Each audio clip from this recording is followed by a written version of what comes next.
Okay, we are live here. First episode after further review. We got the Slick Rick of all sports, our man producing, and going to be.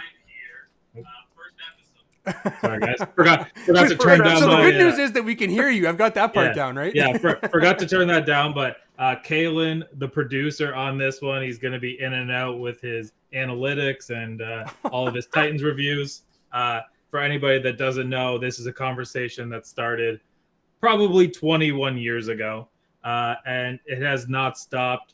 Bunch of guys that went to high school together. They're going to do a little bit of sports rundown. Rick is out in Alberta now, but Rick, we're glad that you got us to do this. We're happy to do it. And how we feeling? The pilot episode is finally here. I'm feeling great, guys. And, it's start of the Slick Rick of all sports that Going for Two gave me the opportunity to do. And, we got the boys from Going for Two with me now. And we're going to give this a try here with the three of us, which is fantastic. Cover a bunch of sports, not just football. But Thursday night, we're obviously going to count down. We're going to break that down for you. Cover our favorite teams, and I'll throw in my spice with all my knowledge of all the other sports that we don't get to talk about. So I'm excited to get it going. Spice, I like it. And Kaylin and I we weren't getting enough time to talk sports together, so we decided to do a little bit more. You know me with like an under 1 year old, I need just more excuses to get away, right? That's what it is. Yeah, any excuse to talk sports and drink beer, you're gonna be able to count me in. Definitely into that. After further review is here. First topic that we're going to get into, Thursday Night Football, and what a banger we have. Ooh. Chiefs, Chargers, the two teams that are supposed to be potentially competing for AFC championships or the division, probably the toughest division in football. We're expecting lots of points here. But what are you going to be looking at first? I mean, obviously the Chargers defense stood out. The Chiefs offense looked great in week one. Week two, what are you going to be looking for on this game here? Well, I'm looking to see if, the KC O-line holds up as well as they did last week. Obviously being a Raiders fan, these are two really close to home for me, and I get to watch these teams at least twice a year, no matter what, when they play us. And it's always a tough game. We dropped a really tough one last week to the Chargers. I think that just I chalk that up to just not playing at all in the preseason.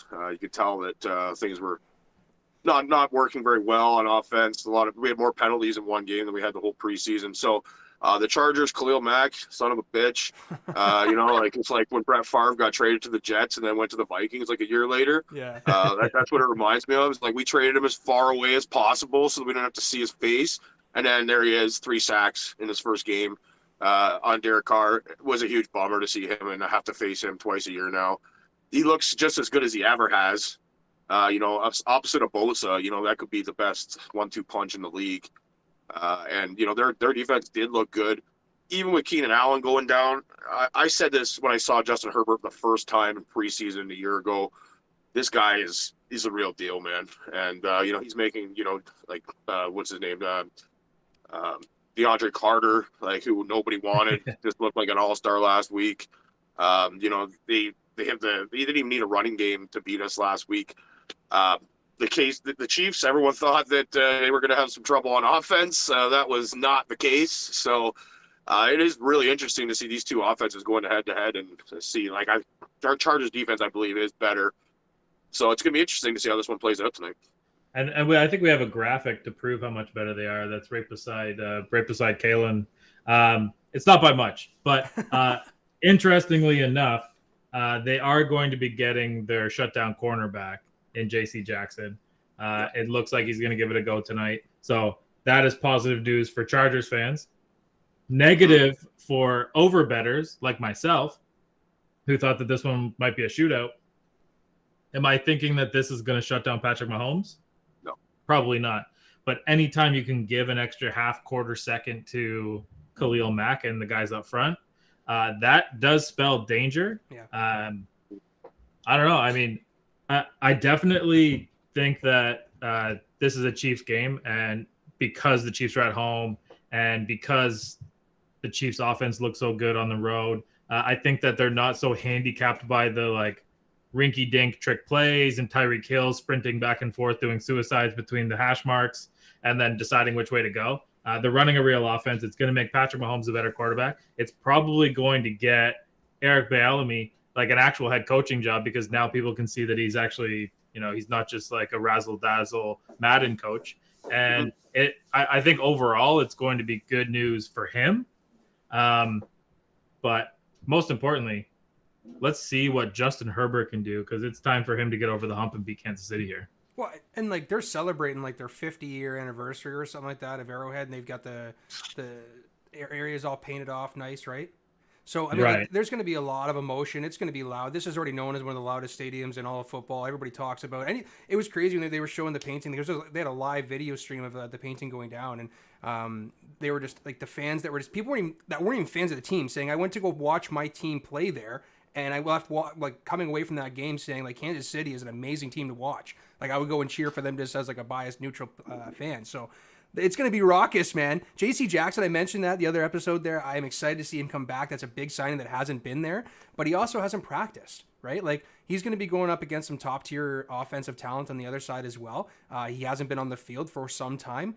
And Rick, I mean, you mentioned Khalil Mack. I mean, this week he did say there's nobody left in the organization that he has any grudges against. So at least he's not coming in with any chips on his shoulder, which is nice. Yeah.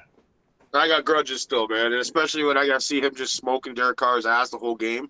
Like, oh man, it's so frustrating. You know what? When you look at it, we don't have any of the pieces really that we traded for him. Right. Left. Other than Jonathan Abram is the only guy left of those 3 draft picks. And he's like, fighting for his career right now. Right? I don't think he sucks, but like, he just doesn't fit your offense, right, at all. Well, he wants to be Troy Polamalu, and he's not. Yeah. No, exactly.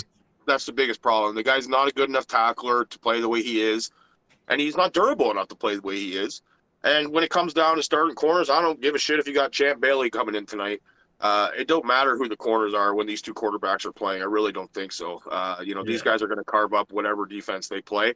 It is all about pressure and coverage. You can get coverage sacks, obviously, but these guys, go after the quarterback.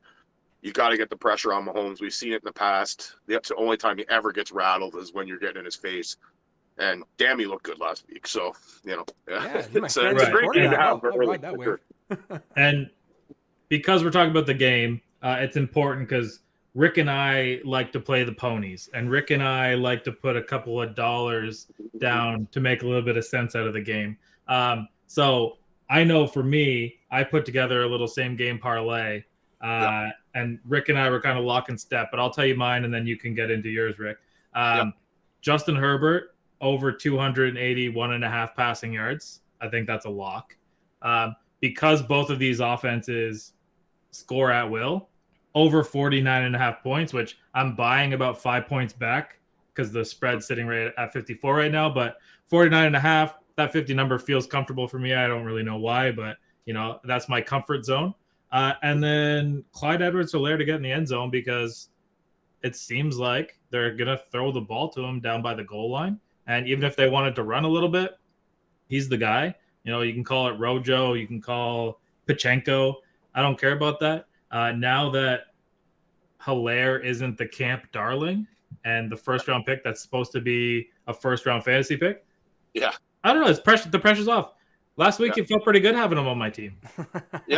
I feel like people kind of forgot about him a bit this year. It was a contrast of 2 extremes, right? Like he comes in as, like you said, supposed to be a first-round fantasy pick for a guy that no one really knows much about, and he's picked late in the first round. He kind of falters in that role, and now, like you said, going into this year, you were able to get him a lot further down, and the pressure is off, and he performed last week. Pacheco, like you said, kind of interesting to see him wearing number 10 right away. Love it. Already scoring toutouchdowns. Yeah, he looks just like him. He's got he was wearing like the turf tape on his arms, like Tyreek's done a few times. Like he looked, and the locks, he looked just like him so many times. You know what I thought when I saw that was, wow, I really hope Kansas City plays Dallas because I don't think McCarthy watches enough game film. He's actually going to think that's Tyreek Hill. Well, I thought they got rid of Tyreek Hill. Everybody double cover that guy. He's a running back. Can't believe anything you hear on the internet these days. Yeah, well, but I'll stick with you. Similar. I went the opposite on the other quarterback. I took over Mahomes 277. Over Clyde's Edward-Helaire 2.5 receptions, and him to get in the end zone, and Travis Kelce to go over 77 yards. That's a lot. They spread the ball around well, Yeah. but I just still feel like he's the main guy there. And I think, with the blitz coming in with Khalil Mack, like we talked about, quick releases are going to be a thing tonight for sure. And we all know Travis Kelce's great inside that 10-yard mark. So that brings me to another thing that I do want to kind of focus on this game as it plays out, right? Like last week, I watched a lot of football. What I didn't see was a lot of holding or pass interference calls against the defense. Like they mentioned the preseason that was something that the referees were told to kind of hold back on a little bit, let them play a little bit more, and we certainly saw it week one. This is a game where you've got speed everywhere, you've got offensive powerhouses that are going to be going. This is a game where I want to see on prime time what are the offensive and defensive penalties like when it comes to the passing game, right? You're going to have guys that are going to be holding like crazy, like they're going to have to against Khalil Mack. Are they going to be able to hold in the back end too? I don't know what's going to happen there. The holdings, like as far as on the line, I think that's going to be, if it's obvious, it's obvious. If it's not, it's not. The one that I saw called a lot on the weekend, or so it seemed anyway, was illegal contact, which gets you the first down, but it doesn't flip the field. So it's not giving somebody cheap and easy points. Yeah. And I kind of like that. I mean, you'd have to fish for it if there's no bumping at the beginning and the guy just tackles him down to the ground. I mean, you got to give it to him, but it did seem like defensive holding and illegal contact was a little bit more prominent than the pass interference. Which could make sense because, there was a lot of, there was people like Richard Sherman that wanted to change from it being a spot foul to being a 10 or a 15-yard penalty, right? Well, what do? You just flip the emphasis. You make it illegal contact or you make it holding, which wasn't called, but you're right. Illegal contact was called quite a bit. But yeah, make that and then make it that 5-yard, make it a first down, but it's not that 15 or 40-yard gasher that we saw. Carson Wentz, that was what he did most of last year. That was how Joe Flacco got through the playoffs. The underthrown balls for 65-yard gains, right? Unless it was to Jacoby Jones. That one wasn't underthrown. Yeah. But, I was surprised too. Like, I don't know if you guys watched, the running into the kicker penalty that happened. Where the guy literally pretty much tackled the kicker, and it was called running into the kicker. Like, I remember a time where if you even touched the kicker, it was roughing the kicker. Yeah. Mm-hmm. And now they're saying just because he didn't hit his plant foot, it's not roughing the kicker. I'm like, well, what's roughing the kicker then? The guy ran him over. Like, that's not rough. That, to me, that was roughing the kicker. And I found even like delay of games, I saw way more this past week because I found in a few years past, they always gave the timeout. Even though the play clock had clearly expired. So, I don't know, cracking down on the wrong things if you ask me, but, Yeah. And then what I didn't get the chance to bring it up on Monday, and I said that I was going to, Shane, and I felt that you were going to rip me for it, but, with this injury to Butker last week, and then, Justin Reed has to come in and play the kicker, and he didn't actually have bad kickoffs. He was putting it at the 5-yard line or 10-yard line. He's kicking the extra point. He wasn't doing too bad in that regard. They're not going to ask him to kick a 40-yard field goal. I mean, that makes sense. But if you're a really juggernaut offense, could you see them just saying, listen, we're never going to kick outside of 40 yards anyway. Let's just save that roster position. Maybe put the punter there as a maybe. Practice in the one-off. That's what they're doing tonight. Well, they did sign a kicker, did they not? I thought they signed a kicker for tonight. Matthew Amendola, I thought they signed. Yeah, but he's their punter too. Oh, is he? Okay. So there you go. You save yourself a roster spot and maybe you're able to pick up another money backer or another DB in a pass-happy league, right? I don't anticipate that ever happening. I just thought that was a really unique... though. You could be the Broncos and pay Russell Wilson $250 million and not let him throw the ball. And not let him throw the ball, that's right. For a 65-yard field goal. Yeah. Well, like, what an idiot. That was absurd. And you know what? Like, good for him for coming out and, like, eating that mistake. But if you don't have a play in your playbook that can get you 5 yards, you cannot be a head coach. Yeah, you cannot be a head coach in the National Football League. Especially when you were hired for it to be the offensive mind, right? Like, that's what you were brought there for.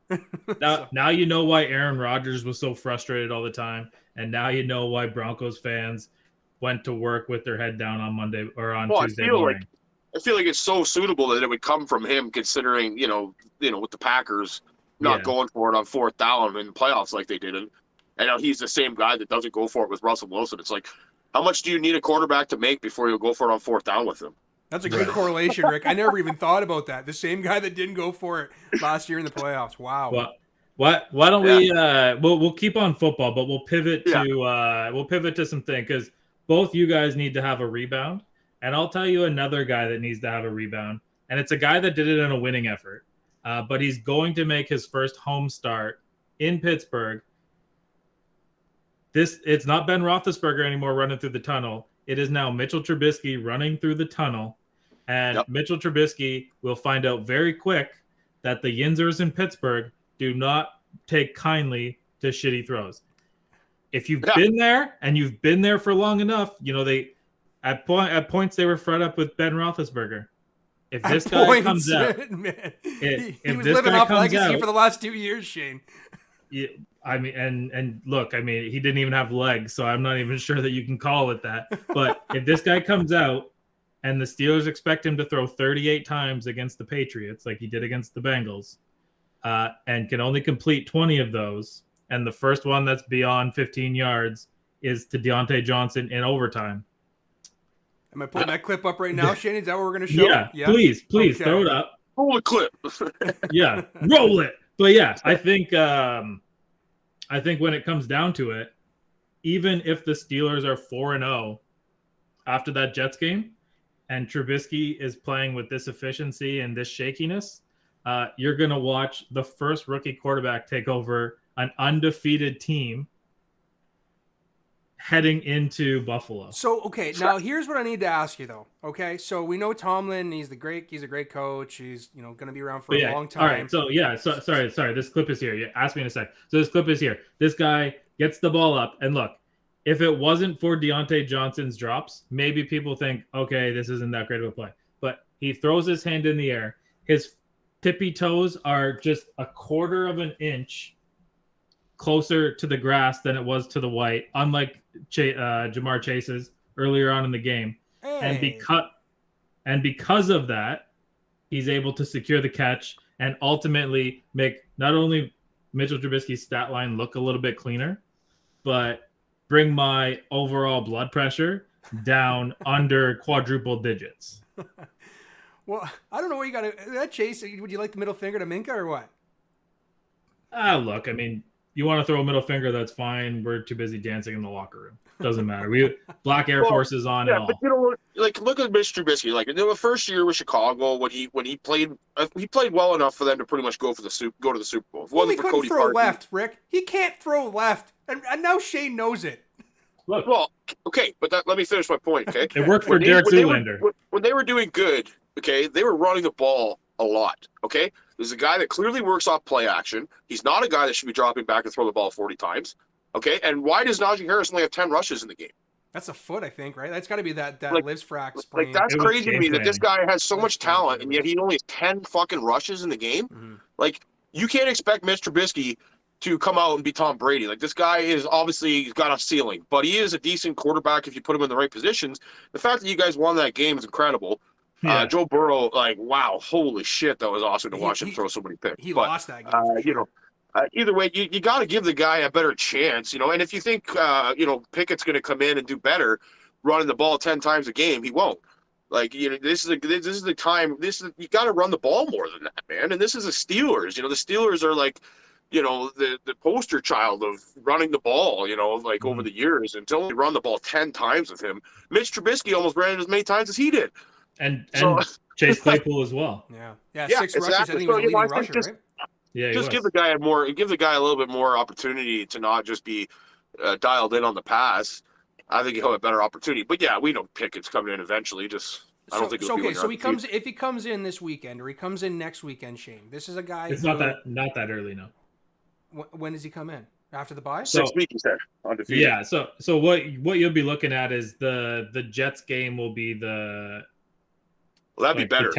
That'll be the telling factor. So if he comes in week 6, like does that to me like just a failed? Is that not just Tomlin eating crow? Like he played well in the preseason. I think he still played better than Mitch in the limited action that he saw, right? Against the second string and third string defenses, but he still played better.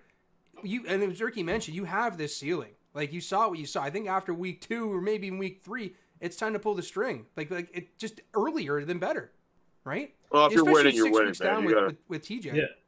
But to me, I would say I'm going to start to put the negative out there, and maybe he proves us all wrong. That's what I prefer. Yep. I prefer not to see Pickett this year anyway. I prefer to let them roll out Trubisky, let Pickett see everything that he needs to see. I do like the fact that he can move the ball around and that he doesn't have to rely on throwing it. There wasn't even a point where I felt like he was going to throw an interception. More likely to like fumble the ball on a big hit if he doesn't get down quick enough. But at least he's taking care of the ball. I think that they need to put him in a better position and not throw the ball 38 times. Mm-hmm. But the situation dictated the way the situation dictated. On the opening drive, I know Cincinnati's clogged up in the middle. But either way, you have to try and get the defense to bend to your will and not run your offense based on what the defense is showing you. But that is the little bit of Steelers. Two other teams need to bounce back. They just happen to be the Titans and the Raiders. So whoever wants to take the lead on this one. Yeah. I'll go quick here because I know Kaylin didn't get to talk about his team earlier in the week. So I'll sneak in mine real quick here because I don't have a ton to say. I kind of touched on it earlier. I don't ever agree with guys not playing in the preseason, especially when you haven't won anything in your career. When you are an established guy that's won, or an offense that's won, or a coach that's won, or whatever, then that's fine. But when you haven't won shit, and you have a new guy coming in the offense, like the Raiders had, Derek Carr doesn't throw 3 interceptions in a game. It very rarely happens, and he was very unsure. I love Davante Adams, but Jesus Christ, we have other receivers. We have a slot receiver that caught 100 passes last year. We have a tight end that almost caught 100 passes. I love having Davante Adams, but him locking into him every play last week was very frustrating to watch. Even when he did make the pass completed, there's still other guys open. The Raiders really need to make him aware of that. I know you guys are college buddies and whatnot, but this isn't see how many catches we can get Davante Adams show. This is I want to win show, and we have a lot of other weapons around. We need to get more crisp on offense, and I believe that if we don't beat the Cardinals this week, we're going to be in deep trouble. So, the offense or even the defense didn't get nearly enough pressure. Herbert's great at getting the ball out quick, though. I expect to get more pressure on Kyler Murray this week, and I do expect to win this week. So, clean it up, boys. That's all I can say, and I'll let Kaylin have the floor with his Titans to talk about the famous 2-point conversion that heard around the world. And before Kaylin gets into the Titans, I should mention that we did feature the Raiders in our Going for 2 parlay Sunday exclusively with CoolBet. And we got the Raiders, the Commanders, and the Colts. And that's playing out at plus 365 right now. All just on the money line. No spreads. Guys are just going to have to gut it out and make it happen. But Kaylin, the floor is now yours. We're going to talk a little Titans. Then we're going to talk about our boys in blue, the Blue Jays, and then I got to run to that bet stamp party. Yeah, for sure. It was a heartbreaking loss over the weekend. I don't know if I've shared it in the group or not, but offense, it didn't look too bad. Tannehill looked okay against a pretty rough defense over in New York. They had the most 20-yard completions in air in the NFL for the weekend, so that's pretty cool. I bet you wouldn't have thought that out of Titans football. Right. That being said, the offense fucking sucks, guys. The coordinator is not doing the right things. Tannehill, I think, is doing well in spite of that OC. This is an OC that was stagnant last year. Run, pass, typical Tennessee football. They brought in Tim Kelly from Houston, an old friend of Mike Vrabel, to be the passing game coordinator. It is looking a little bit better with Kyle Phillips as a nice slot receiver, nice 5th-round pickup there. That's awesome. But that was a heartbreaking loss, unfortunately, at the end of the game, which is just Tennessee football. I talked about before, I hate trap games. Tennessee obviously hates them too. I just got to stop calling every bad team that I think a trap game because, there's any team can win. This weekend, this coming up on Monday night, of course, the night that we get a primetime game, we got to share it with another couple of teams. Welcome to my world for the last 10 years. I know, it's just garbage. It's the second time that we had to share a Monday night game. That being said, we did get a Wednesday or a Thursday during COVID with this team a couple of years ago, right, when they had that mess up. So this is kind of just making it for even. I think there was a stiff arm out there somewhere, wasn't there? There was a stiff arm. That's right. Did Didn't Derrick Henry make Josh? Was it Josh Norman his daddy? That's right. Yeah. Yeah. Oh, yeah. So this one, Tre'Davious White is still not playing, which is huge. It didn't seem like it mattered for Buffalo's defense. I mean, they can cover everything, and it's not exactly we have the wide receivers that are going to threaten them that way. What we've been successful with against the Bills is just like, unfortunately, what I just bashed: the run, pass, chip, big run, chip, big run. That seems to be successful when we're playing against them, and we seem to have the formula against Josh Allen. Like, if you look at every game that we played the last 4 years, Josh Allen is running left. We do not let that guy get right at all, ever. He is always throwing from his left side, and that causes a lot of inaccurate throws. I mean, Mitchell Trubisky was famous for it. I just talked about it 20 minutes ago. So this is something that we have the ingredients to stop him. I know that maybe, Shane, you say he slipped last year. I think that Jeff Simmons really did give him a bear hug and pushed him back, trying to earn a buck. Remember that one? Yeah, you know what I'm talking about? Yeah. So so it's a good matchup to have early on in the season. Our team is a little bit dinged up to a typical Tennessee ball. But it's going to make for a good primetime game. And these seem to be good. Tennessee seems to always play up to their competition or down to their competition. So here we are. Yeah. I had nails all summer, guys. I think I said this last year, too. I was doing great, not picking or biting my nails. They're gone after one friggin' Sunday, man. It's terrible. Well, the good news is you don't have to worry about it this Sunday. But because of the double header on Monday night, there isn't going to be the Going for Two Monday show because we're going to be dialed in. There's no way you're going to be in any condition to be having a conversation, Kaylin. No. And we'll just we'll pick back up. So I mean, we'll definitely be on here on Thursday, by then we might be talking about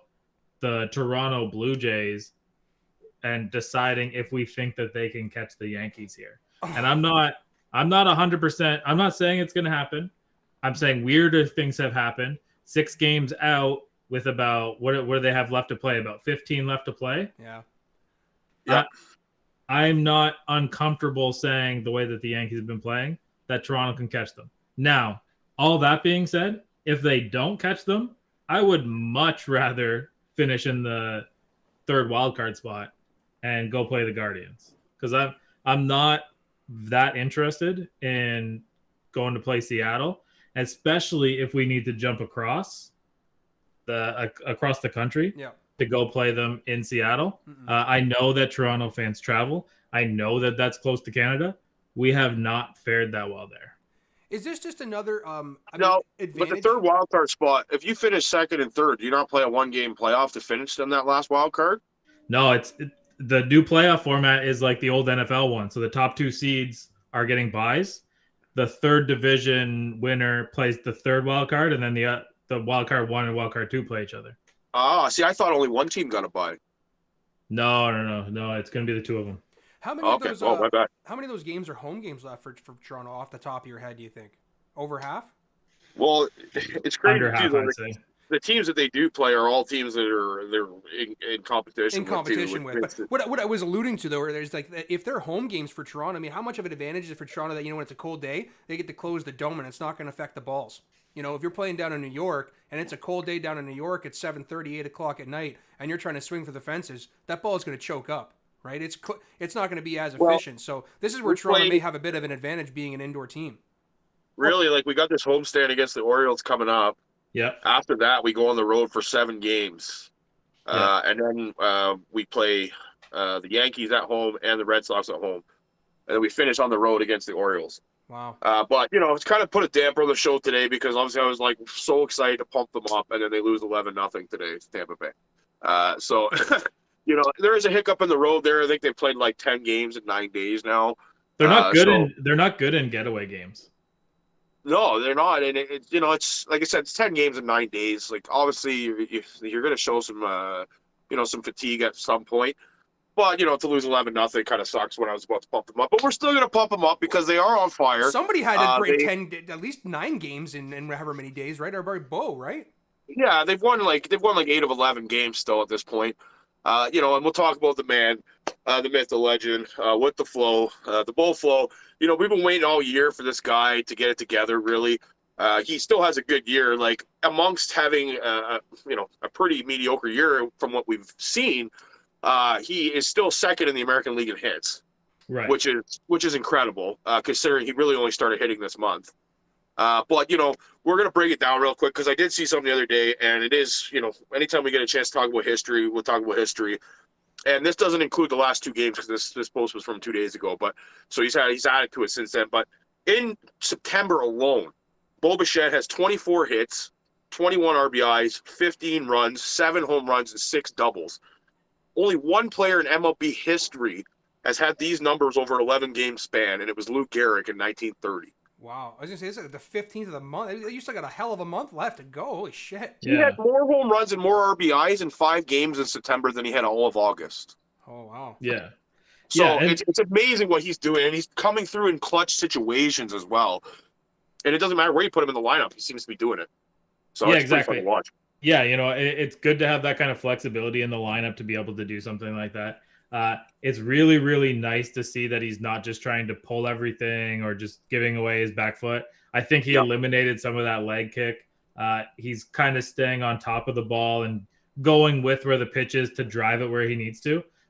Some of his swings, they look so easy that the home run... opposite field home runs that he hits are crazy. Yeah, there was one, and I'm losing track of who it was against, but Buddy backed up and he hit the wall, and I actually thought he was under it. I'm pretty sure it was in Toronto. You know what I'm talking about? Yeah, I know exactly what you're talking about. Yeah. Yeah, I forget who they might have been playing against Chicago or whoever they're playing against. Doesn't matter. It was Baltimore. But okay, so exactly. Sorry. But the ease in which he got it out of there, it is hard to hit a ball like that and make it look easy. A lot of the swings that you see, people are giving every part of it. Even like Aaron Judge is giving every single part of his power into every swing. And he's just putting the bat on the ball. Yeah, Bo Bichette doesn't have to for whatever. Like Vladdy hits the ball and you can see how much effort he puts into it and how hard it comes off of him. Bichette just hits it so cleanly, and it's hard to see somebody. Yeah, it's hard to see somebody with a stroke like that from the right-hand side. Typically, you see that from the left-hand side of the plate. Yeah. And like you said, those effortless swings, he does so good at reaching and getting the opposite, the far side of the plate, especially with like low and away sliders and, 2-seamers that come back into the outside of the plate. It's pitches that a lot of guys can't cover the plate on those. And he somehow is able to stay patient and just keep the head of the ball on, or head of the bat on the ball. And like you said, there's ones the opposite field look like they're going to be caught and they just sail. Right. So he's getting hot at the perfect time. Some other guys, sucks to lose Gurriel. Hopefully he's back for the playoffs. Even Vladdy, as much criticism he's taken this year, the guy's still on pace for 100 RBIs and over 30 home runs. And that's not even hitting that well. So, all we can hope is that come playoff time, Vladdy does go on a heater, because this team is doing what they're doing without Vladdy. Vladdy just hit his first home run in 66 plate appearances yesterday. Yeah. So it's amazing what he's doing. But we got to talk about the pitching, though, really, because the pitching is one of the reasons why we have had this run, and they were one of the reasons we were faltering earlier. Alek Manoah, I have this thing here. He is right now on pace for the second lowest ERA in Blue Jay history, next to Roger Clemens. Below Dave Steve, below Roy Halladay. And he hasn't had the greatest second half even since the All-Star break. But it's still good. It's still like around a 3 ERA, but he's hovering around like a 2.20, 2.30 ERA right now. For a guy that's his second year, in the first full year, it's absolutely amazing what he's doing, man. He's a stopper right now, but it's amazing to see that we actually have one of those. Yeah, exactly. And you know what? Like, they're actually deep at pitching. They're much deeper than we get credit for. I think getting into the playoffs is obviously the important part, and I'm pretty confident to say that getting into the playoffs is the hurdle they've already overcame. They're going to get into the playoffs based on the way things are rolling, and not having to use that 5th spot that they just don't have anybody for, and not having to use a bullpen day is going to be so important for keeping the arms healthier. They can build better matchups. The Toronto bullpen has been outstanding. Yeah. And they've been one of the best bullpens in baseball since the All-Star break. And everybody has abused them for the lack of moves that they made around the trade deadline. And I agree. I expected them to do something more at the trade deadline. It was a little bit deflating as a fan when they didn't, but aren't we glad that they didn't now? Anthony Bass has been lights out pretty much since he's come over. Ross Stripling, who was a bullpen guy, a starter. Since the All-Star break, this guy has not had a start where he's given up more than 3 runs. He's going into the 6th, 7th inning, which is something nobody thought he could do. Mm-hmm. And his dipping slider and changeup on the outside is looking absolutely fantastic. Like, he pitched a gem yesterday. And I never thought this guy had the ability to be what he's doing for us right now. He's navigating through lineups. His big knock was he can't go through a lineup 2 times. Ross Stripling has been one of the reasons our rotation has been so solid. And we all know Barrios is the wild card. But you talked about the bullpen. Romano, second in the American League in saves. Only 3 blown saves out of 33 attempts this year. And a lot of those saves are 1-run saves as well. Some of them lately have been 2-inning saves as well. The guy is just lights out. I feel like anytime Romano comes in, he's not going to blow it. And in the playoffs, we all know, ask the Yankees with Rivera, how key it is to have a guy that you know is never going to give up a run when you bring him in. So yeah, exactly. And knowing that you got the arms like Garcia and Pop and Meza to get you where you need to be, like they're in a really, really good spot. Naturally, and like we're not going to break down the playoffs before they start, but naturally, I don't think that they match up well against the Astros. I think that they match up better against the Yankees than we give them credit for. I don't want against the Yankees, so yeah. I don't want to play against Seattle because of how hot they are, but you give us Tampa Bay, or you give us Tampa Bay, or give us Cleveland, and we might be looking at an ALDS moving on here. Oh, can't wait. But boys, I gotta run to the bet stamp thing. So hold it down, and I will be back with you guys on next Thursday. We'll do you proud, bud. Appreciate it. All right, Shane. Have a good night, man. Yeah, so let's cover the other couple ones that we got here, because I do want to talk about those Angels and how crazy it is, what's going on over there. Yeah, for sure. So hold on just a half minute here. I'm adjusting some of these screens around for us. It's all good.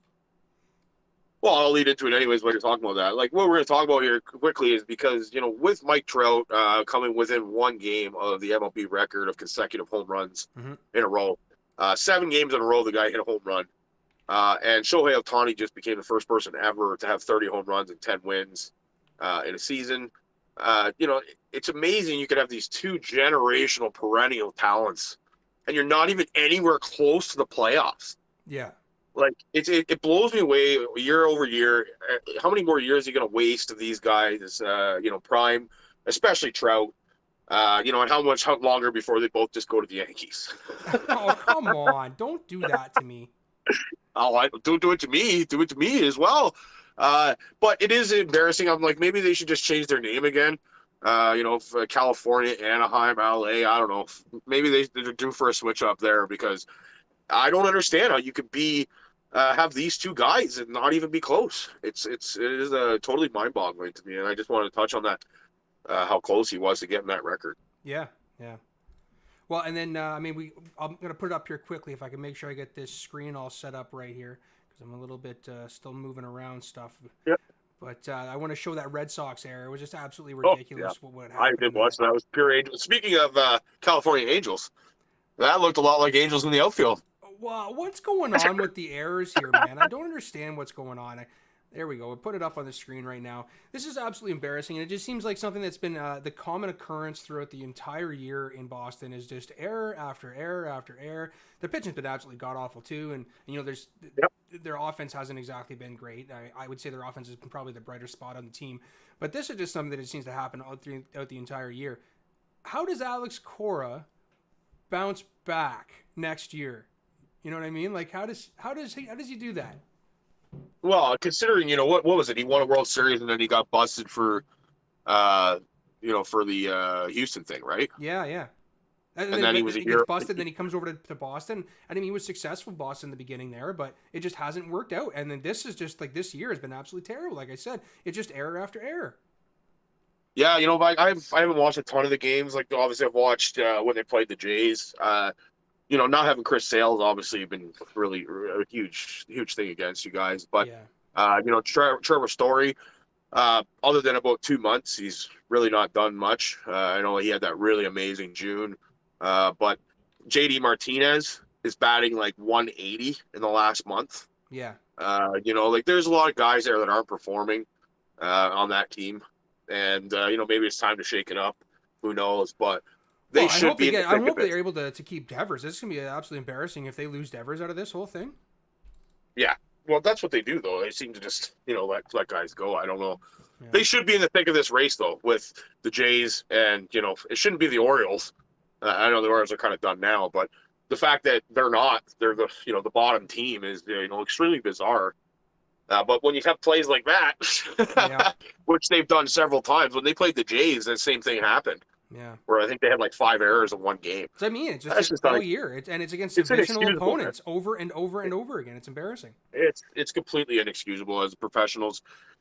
You shouldn't have that many errors. But, Alex Cora, I don't like the way the guy looks. I don't like the way he carries himself. It just seems like a total dick. So, something about him I don't like. I got a feeling he'll be getting the boot at the end of this year, but, who knows? But, yeah, it's quite the race. It's just excited to watch Jays playoff baseball more than anything. So, yeah. All right, so that leads us into hockey, my man. Obviously, your team has got a new captain in town. They got a new team sponsor, RBC, right? Yeah, that's all that. So, but new team captain, you want to talk about your boy, right? I do, yeah. I wish I had my jerseys here with me, but they will all be coming in, moving to my next place next week, where I'll get everything back in. But been a big supporter of Suzuki right from the beginning. Considering we traded Max Pacioretty for him, pretty much, which turned out to be a great trade. The youngest captain in Canadians history. Just pumped to talk hockey again. I can't believe we're a week away from preseason already. Mm-hmm. So it is why we're bringing it up. It is relevant at this point. He's taking French lessons, so he will be able to speak en français during the press conferences because we all know as a coach and as a captain of the Canadians, you better be able to speak French. It's going to be weird seeing him speak French. But, worked for Detroit with Yzerman, worked with Pittsburgh with Crosby. I'm hoping that he is the young stud that we need at captaincy because, Shea Weber, big shoes to fill as a leader. But amongst the young guys, Brandon Gallagher has got nothing bad to say about the guy. He absolutely loves him. Cole Caulfield, I expect nothing but stardom from him. And giving us a leader like this, I believe, when teams don't have a captain, they kind of just sweep it under the rug like it's not a big deal. But I believe it's a really big deal. You need a captain. You need somebody that you rely on to be your leader, whether it's vocally or by performance. And it's just nice to know that we're going to have the RBC symbol across from the C. That's right. It's pretty cool. So I don't know. I've always been a big person against the advertisements on the jerseys. I always say this isn't soccer, but we all know the world we live in these days. And if players want to make as much as they want to make, then obviously you're going to end up in a situation where you're going to have sponsors. It doesn't look that bad. Edmonton's recently came out and said they will not put a sponsorship on their jersey. Yeah. Good for you. But, everyone else is doing it. So, what? If it's going to be anything, at least it's a Canadian bank on there. So that's right. It's not too bad. So, I'm not that disappointed about it. I'm excited for hockey to get going. We'll talk about my other West team first here before we get out, because we all know the big splashes they've made. Yeah. The Flames, man, went from complete disaster to, romance within a couple days. Losing to Chuck, losing Gaudreau, and then getting Huberdeau and my man, Kadri, coming over. Yeah, man.